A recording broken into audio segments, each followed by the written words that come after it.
Alright, we are about to begin the board game tutorial walkthrough for War of the Ring, 1st edition. Before I do that, I need to cover some things I said last time. Thanks to people online, they've caught some of my errors. One of the errors is that Gollum is only considered to be in the Fellowship when all other companions of the Fellowship have left. So, for example, if Merry and Pippin were the last two figures in the Fellowship, as we talked about right over there in the corner, then the Shadow player would only be able to put in 2 dice into the Shadow pool before he rolls his action dice, not 3. Once Merry and Pippin leave the Fellowship, then Gollum, in a sense, comes into the Fellowship, and then the Shadow player would be able to put in a dice for Gollum. That being said, the other correction is that when I was talking about these cards over here, one of them has a sword on the back. Those are character event cards. Both decks have swords on the back, and both decks have some army type of symbol on the back. This deck right here with the sword on the back is called the character event deck. This deck right here with the banner for the Shadow player is called the strategy event deck. They're not called battle deck or army deck. Same thing over here. We have 2 decks. One of them has a sword on the back. One of them has a muster symbol with a banner. The sword on the back is the character event deck. The muster banner symbol thing is the strategy event deck. That being said, just take a look at how the board is set up. Let me tell you how I'm going to play. I'm going to be playing both players. The dice are going to be located here next to the edge of the board. The minions and companions that can come into the game later will be there. The hunt tiles that can come into the game later will be right there. The rings, the board is set up with all the figures ready to go right where they are. The political track is set up correctly, the Fellowship of the Ring box is set up correctly, and the Fellowship track is set up correctly, and at the beginning of the game, Frodo and Sam start out in Rivendell, which that little Frodo and Sam figure, as we said before, indicates the Fellowship of the Ring, or is indicative of the Fellowship of the Ring, or all the players in there. That being said, let's begin. Alright, as we start this game, just a few notes on the 1st and 2nd edition differences. I'll be playing 1st edition rules for the base game. Where applicable, I will mention 2nd edition rules. Alright? For the time being, just keep in mind that if we were playing 2nd edition, the only difference that would happen at the moment would be the fact that there would be another elite dwarf placed in Erebor. Other than that, the setups are the same. Alright, so now we start. The first thing that happens before anything else is both players draw their event cards. So the Free People's player is going to draw 1 character card and 1 strategy card. The Shadow player will draw 1 event card, 1 character card, and 1 strategy card. I'm not going to read what the cards do, I'll just read their names. And you can follow along at home if you'd like. The Shadow player has Corsairs of Umbar and Lure of the Ring. The Free People's player has House of the Stewards and the Spirit of Mordor. You can look those up on your own game at home, follow along. It's not really hard to follow. So, in the game, neither players don't show each other their cards. They're kept hidden. So, now the Free People's player, so now that cards have been drawn, the next thing that happens is the Free People's player has the option to declare the Fellowship. But seeing as how the Fellowship is already in Rivendell, there's no need to declare it. They're already there. So now, the Free People's player could change the guide of the Fellowship. Currently, the guide is Gandalf, I don't see a reason to change him. I could change him to Strider, which is the only other level 3 companion in the Fellowship, but I'm not going to. I could, but I'm not going to. So now it goes to the hunt allocation phase. So, as the shadow player, I need to decide how many of my little red dice I am going to put inside the shadow box before I roll my dice, alright? So I say to myself, well, the most dice I could put in is 5. The most dice that would be useful to me is 5. Currently there are 7 members in the Fellowship. I could put in 7 dice, but that would be stupid. I would only put in maybe 2 or 3.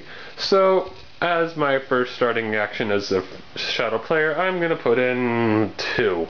I could have put in 1, I could have put in 3, I could have put in 0. It doesn't matter. Pick your poison. I put in 2. Alright? Because I want something, because I have a feeling that the Free People's player is going to start off moving or something. Alright? So now both sides are going to roll their dice at the same time. Normally both players would sit on opposite ends of the board, but I am both players, so I'm going to sit on one end of the board. Just use your imagination and pretend I'm on another side. Alright?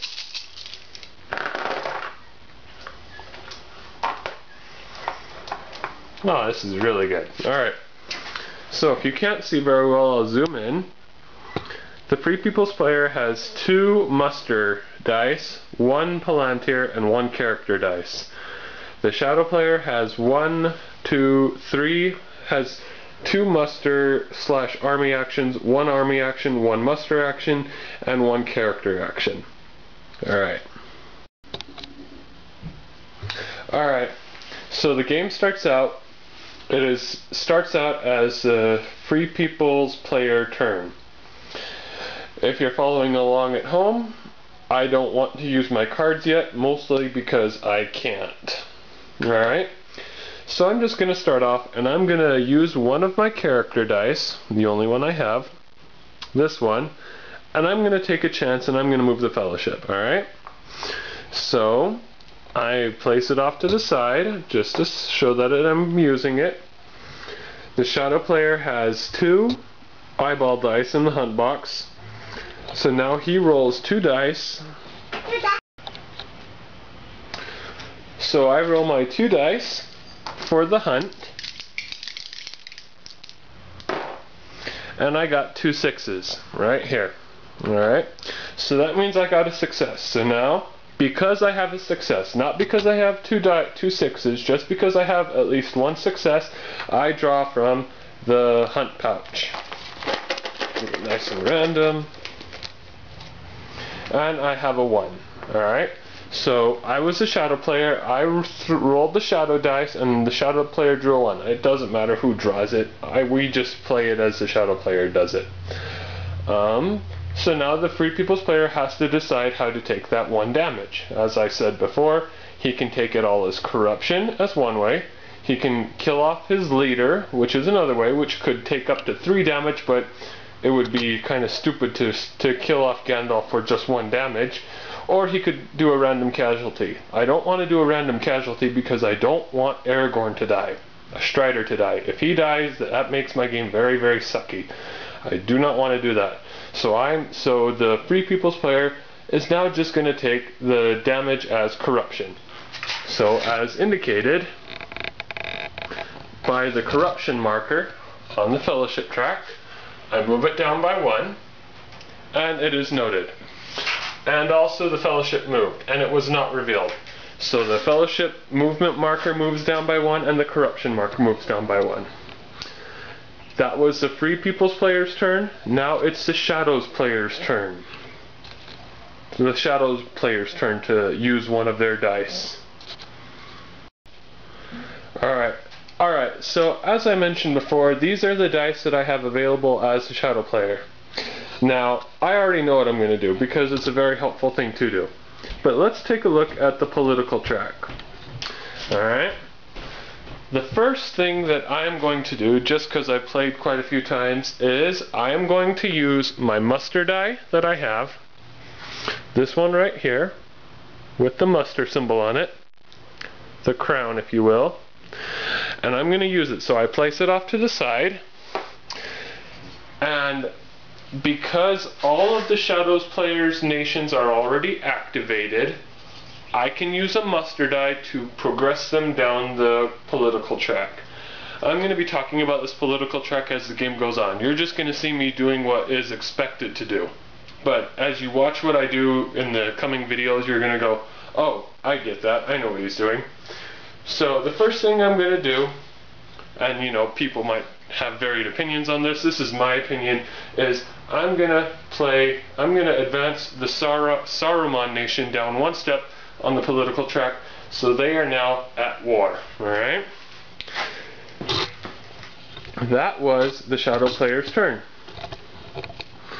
And now I take this dice off to the side and to indicate that it was used.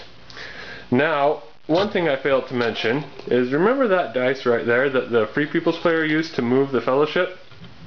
This one right here. At the end of the Free People's player's turn, that dice then goes to the Hunt for the Ring box, alright? It just does. That's part of the rules. We've talked about it already, you're going to see it in action. But now it is the Free People's player's turn, alright? So, you already know what my cards are. Just to reiterate why I can't play them, first of all, let me just explain a few things, alright? So, if you're looking at the cards that I mentioned that the Free People's player has, House of the Stewards and the Spirit of Mordor, currently the Spirit of Mordor is not applicable. And I hope you can see why. If not, read the book a little bit more, but these are all Isengard units. That's an Isengard unit, Isengard unit. Isengard units are all throughout Isengard. All the units inside the Sauron nation borders are Sauron units. All the units inside the Southron and Easterling borders are Southron and Easterling units. Currently there are no mixed units anywhere. Alright? We just work with it. Alright? So as the Free People, and second of all, the Fellowship is there. Alright? This is something that's very key to understand. That's the position of the Fellowship. Alright? So, for example, if I were to ask you a question like, where is Gandalf? Some people might want to say that Gandalf is in Rivendell. You can tell that Gandalf is in the Fellowship, and the Fellowship is in Rivendell. Now, granted, they are one space on the culture track, but that doesn't matter. The point is, Gandalf is not in Rivendell. Gandalf is in the Fellowship. That's a very key point to understand. None of those companions are on the board. They are in the Fellowship, and the Fellowship is in Rivendell. But don't think of it as those characters are in Rivendell. They are not in Rivendell. So when you run into cards that say if a certain character is in a certain location and they're in the Fellowship, they are not in that location. Even if the Fellowship is in the location that's on the card, and the character of interest is inside the Fellowship, that character is not in that location. Just doesn't work that way. Alright, so continuing on, you know what the Free People's players cards are. I can't use any of them right now. So, currently, as we progress through the game, you're going to see this more and more. But back to the political track. See if I can zoom in a little bit. Yeah, just a bit. As we mentioned before, it's kind of blurry, but you can make it out if you just look in the book or on the board. The only activated nation are the Elves nations, or is the Elf nation. With that being said, the Elf nation is the only nation on the board at the start of the game that can move down the political track by the Free People's player using a muster die. I'll say that again.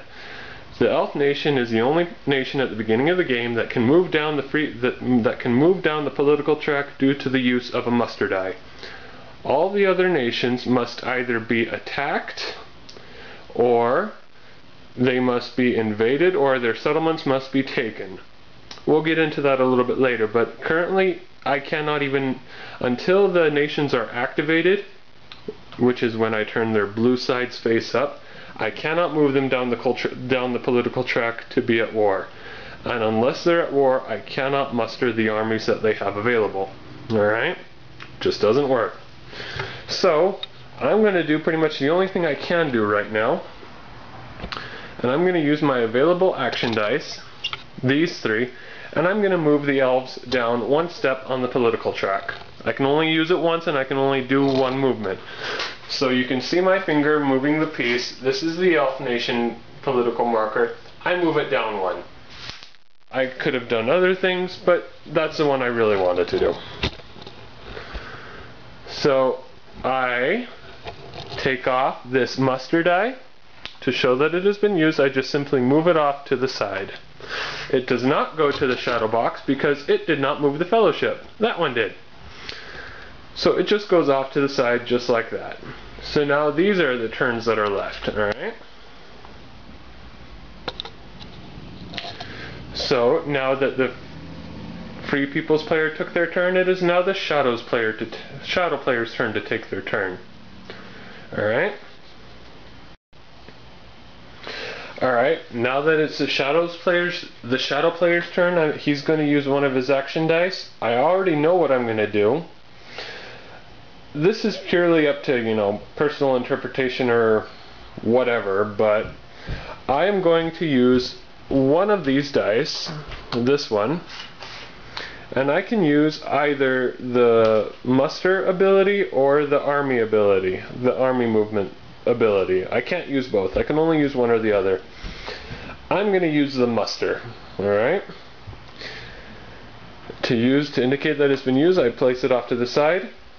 And because I know the contents of Saruman's card, I'm going to put him in play. Alright? Which gives me a new die. Alright? This die does not yet enter play, it just goes off to the side until my next round, until the next turn. But Saruman comes into play in Orthanc. Pretty self-explanatory, even from any movie or book that you read or watch. He goes there. Alright? And I have a new action dice. You'll see the significance of that a little bit later. There's a disadvantage, but I'm taking it anyway. Doesn't matter, this is just a practice game and you'll see it all a little bit later. Alright, I don't feel bad showing you Saruman's card because it's in the book and you can download the book anywhere. It's in the rulebook and you can download the rulebook anywhere. Alright? So let's just read off Saruman's card so you can see what I did. The first part is the condition that must be met. If the Isengard nation is at war, you may place Saruman in Orthanc by using one muster action die. Saruman cannot leave Orthanc. Alright, so I hope that was easy to see. At the beginning, when my turn started, I moved Orthanc to be at war, or the Isengard nation to be at war, which enabled me to use this card. Plain as day. I'm not going to go into it very much. If you have any questions, Board Game Geek is very, very helpful. I think it's self-explanatory. Moving on. So the Shadow player just took his turn. Alright? Now, so I'm going to place this card face up in my little work area so that everyone can see it. If the Free People's player wants to see it, they can, but I already have it memorized. So let's look at these real quick, alright? Currently, you can see that it's the Free People's player's turn, alright? The Shadow player has 3 dice left. The Free People's player has 2. Because of the fact that the Free People's player has 2 dice and the Shadow player has 3 dice, or in other words, because the Shadow player has more actions available than the Free People's player does, before the Free People's player took their turn, the Free People's player can pass, meaning the Shadow player will have to take another turn. You can pass whenever your opponent, be it Shadow player or Free People's player, has more actions left to them than you do. Alright? So the Free People's player does that. It's advantageous a little bit for the Free People's player to pass their turns because they usually want to hold out till the end to do stuff because the Shadow can block most things the Free People's player can do pretty easily.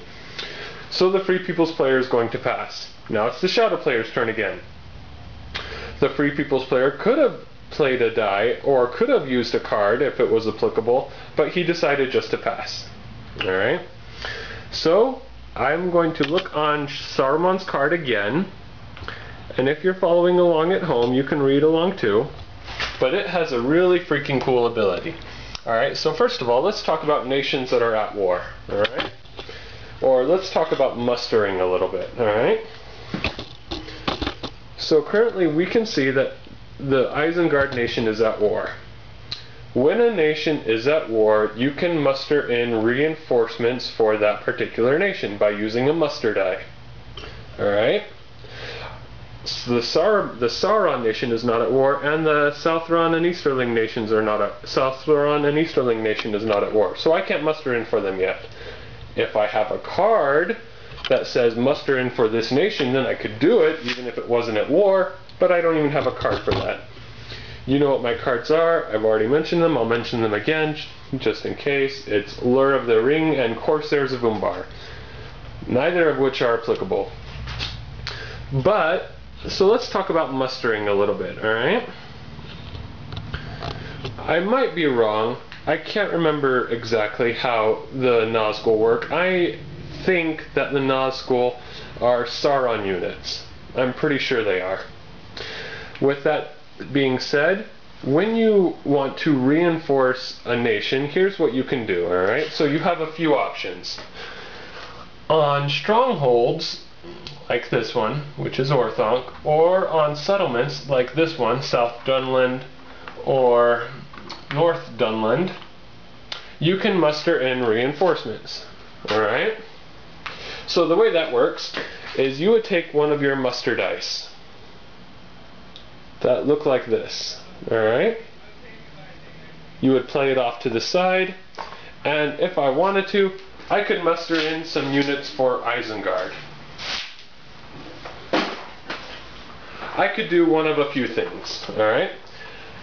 One muster die will let me recruit either one elite in any region, in any one single region, respecting the stacking limit of 10, or I can muster in 2 regulars.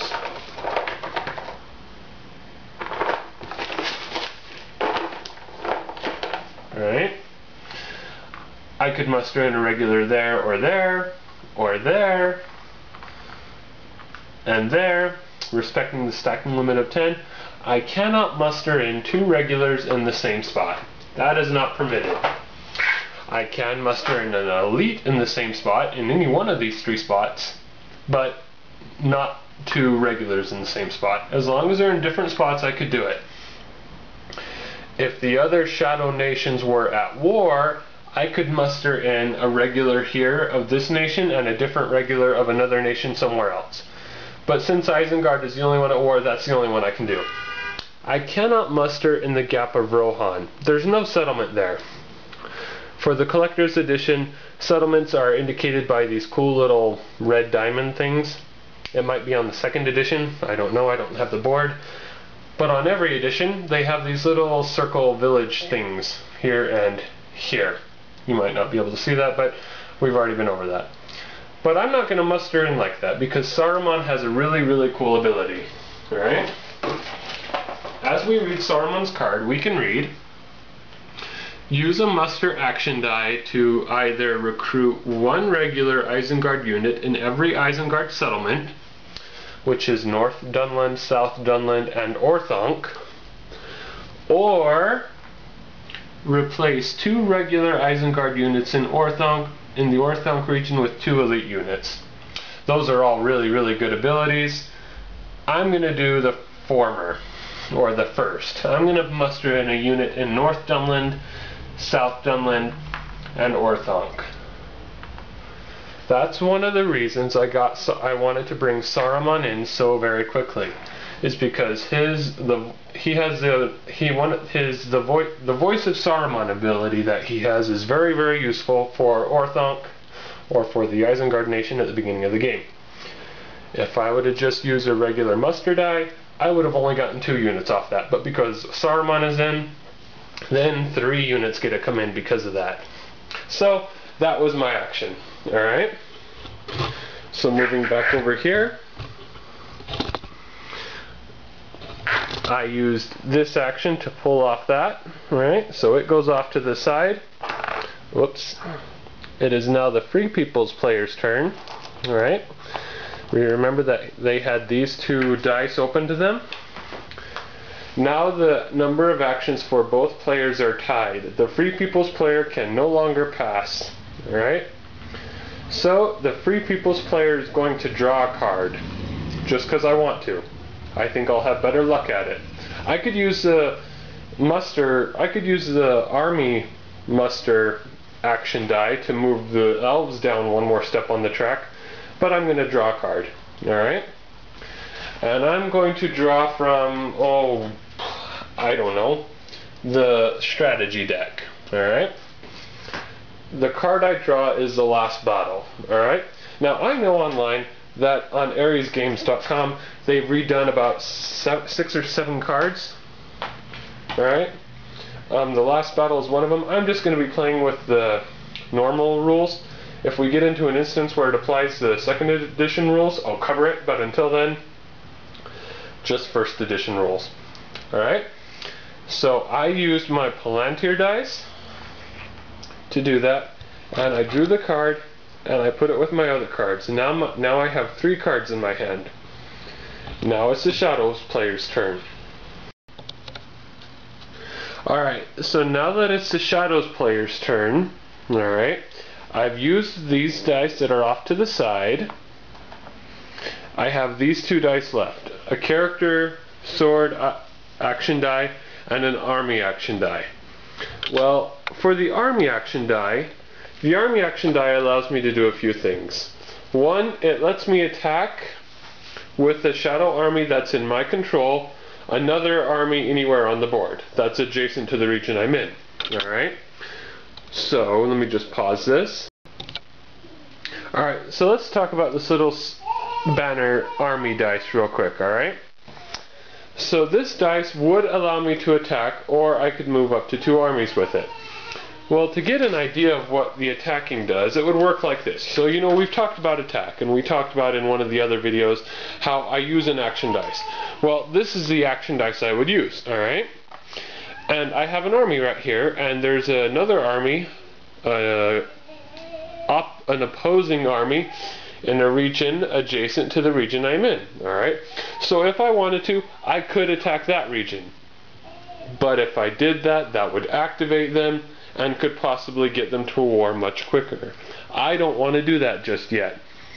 If I did that, it would make life harder on me. I want to wait till I have generally, and you know, this is where game strategy comes in. I'm not going to go over game strategy, just I would wait normally till I have a much bigger force here to come in and really pound the snot out of them so they wouldn't have a whole lot of rounds to build up. Alright? So I'm not going to attack. But if I was, we've already talked about how I was going to attack. And in the previous videos I talked about how you use an action dice to attack. Well, this is the action dice that you use generally. But I'm not going to do that.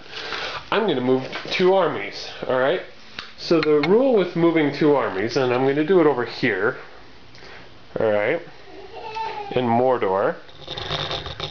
The rule about moving armies is, I can move 2 armies. So for example, every region that has units in it, like attacking units, like this one, Nirn at the beginning of the game, or Gorgoroth, or Barad-dûr, I could move some of those armies. Well, I'm going to move Nirn and Barad-dûr into the same spot.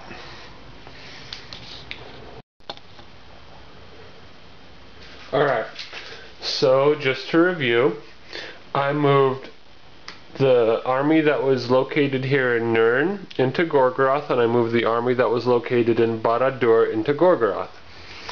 I already know beforehand that that army makes up 10, so I have 10 units in there. I have not exceeded the stacking limit, so I am just fine.